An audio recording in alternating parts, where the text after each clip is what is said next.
Sean O'Malley does not love the comparisons to himself and Paddy the Baddy. What do you guys think? Because I somewhat get why you would make those comparisons, right? I mean, these guys are representing a new generation. If you were to talk about the youngest guys on the roster that are over, I'd put both of those guys in there. Now, the other side of the coin is those guys aren't as young as you think. But I would still put those guys on, and they are the ones with some shelf-life that have some representation down the road. And it is always hard if you're getting compared to another guy. That's always hard. It's very wise of Suga Sean to say, I don't see it, and try and divide it. And I've heard Suga Sean speak on Paddy the Baddy. It's actually been very pleasant. I think that those two, I could go as far as to say that those two are friendly. Now, they're in different weight classes. It's not as though those roads are going to path. Those paths are going to cross. But there's always a problem and when you're getting compared to somebody else. Now, that person is always in front of you. It's hard. So if you can cut that and get it out of the way, it's very wise to do. Give you an example. Sean O'Malley was speaking on his thoughts of Paddy Pimblett versus Ariel Helwani. You guys will remember that beef from a time called 10 days ago. And Sean said that Paddy had it wrong. He said, look, your time is worth something. If somebody's using your likeness, I understand that, but you have to understand what a media opportunity is. And if this guy has a massive audience and he's inviting you to come and speak to that audience, of which, by the way, you would like to be your audience, you must view this as an opportunity, not as a pay in exchange for time situation. I thought that was very fair by Sean. I don't know if there's ever a time that you're going to get paid for doing interviews, because I think that Sean's point is true. If it's a media opportunity, you want to do those, you want to be invited. If you close the door on those, you don't get invited back. The more those doors close, other people fill them, they become the star, and you're not. And then you look around and you can't figure out why.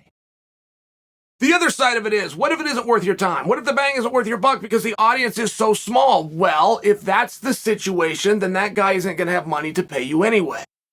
So it's a simple situation of interviews are voluntary or they're not. But I thought that that was very open and honest of Sean. And the Paddy comparisons, I do begin to see. I mean, listen, Paddy is only doing one thing that Sean isn't.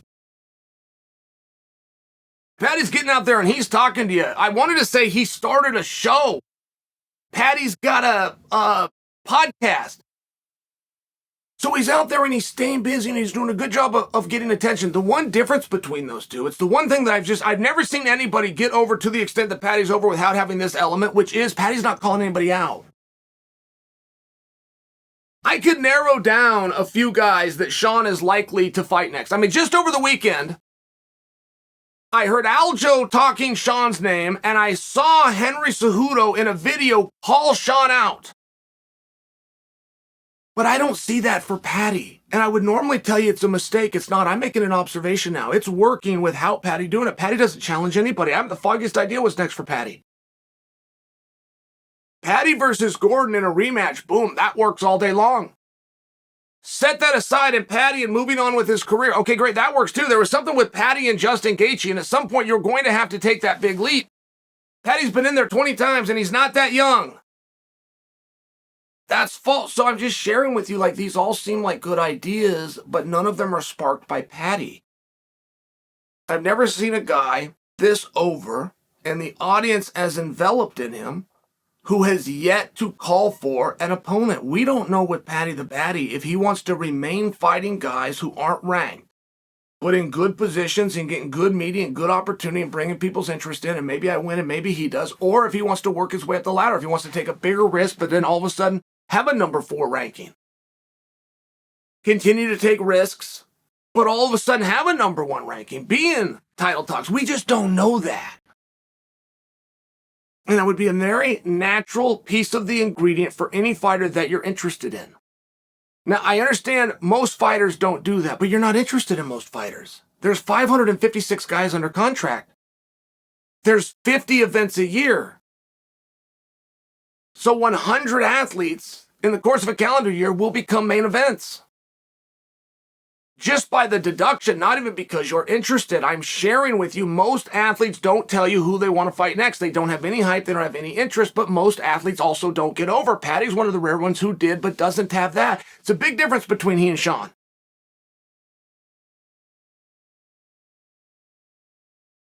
What should Paddy do? Where do you want to see him go?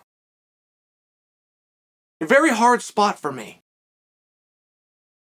Paddy won me over a couple of fights ago. He won me over. And a lot of it had to do with the interview that he did after the fact and the fact that he lost somebody and he had to come in with the weight of all of that on his shoulders. I looked at him a little bit differently. I think that he's shown very good skills, but now an ability to deal with adversity. He looks to have a built-in feature that is going to harm his career, which is the up and down of his weight cut. However, he always makes the weight and he recovers quite nicely to the point that from a competitive standpoint, it served as an advantage. I just don't have the foggiest idea what he wants to do. Does he want to be world champion? Does he even want to be a main event? Before we get to a world championship, does he even want to be the last fight of the night?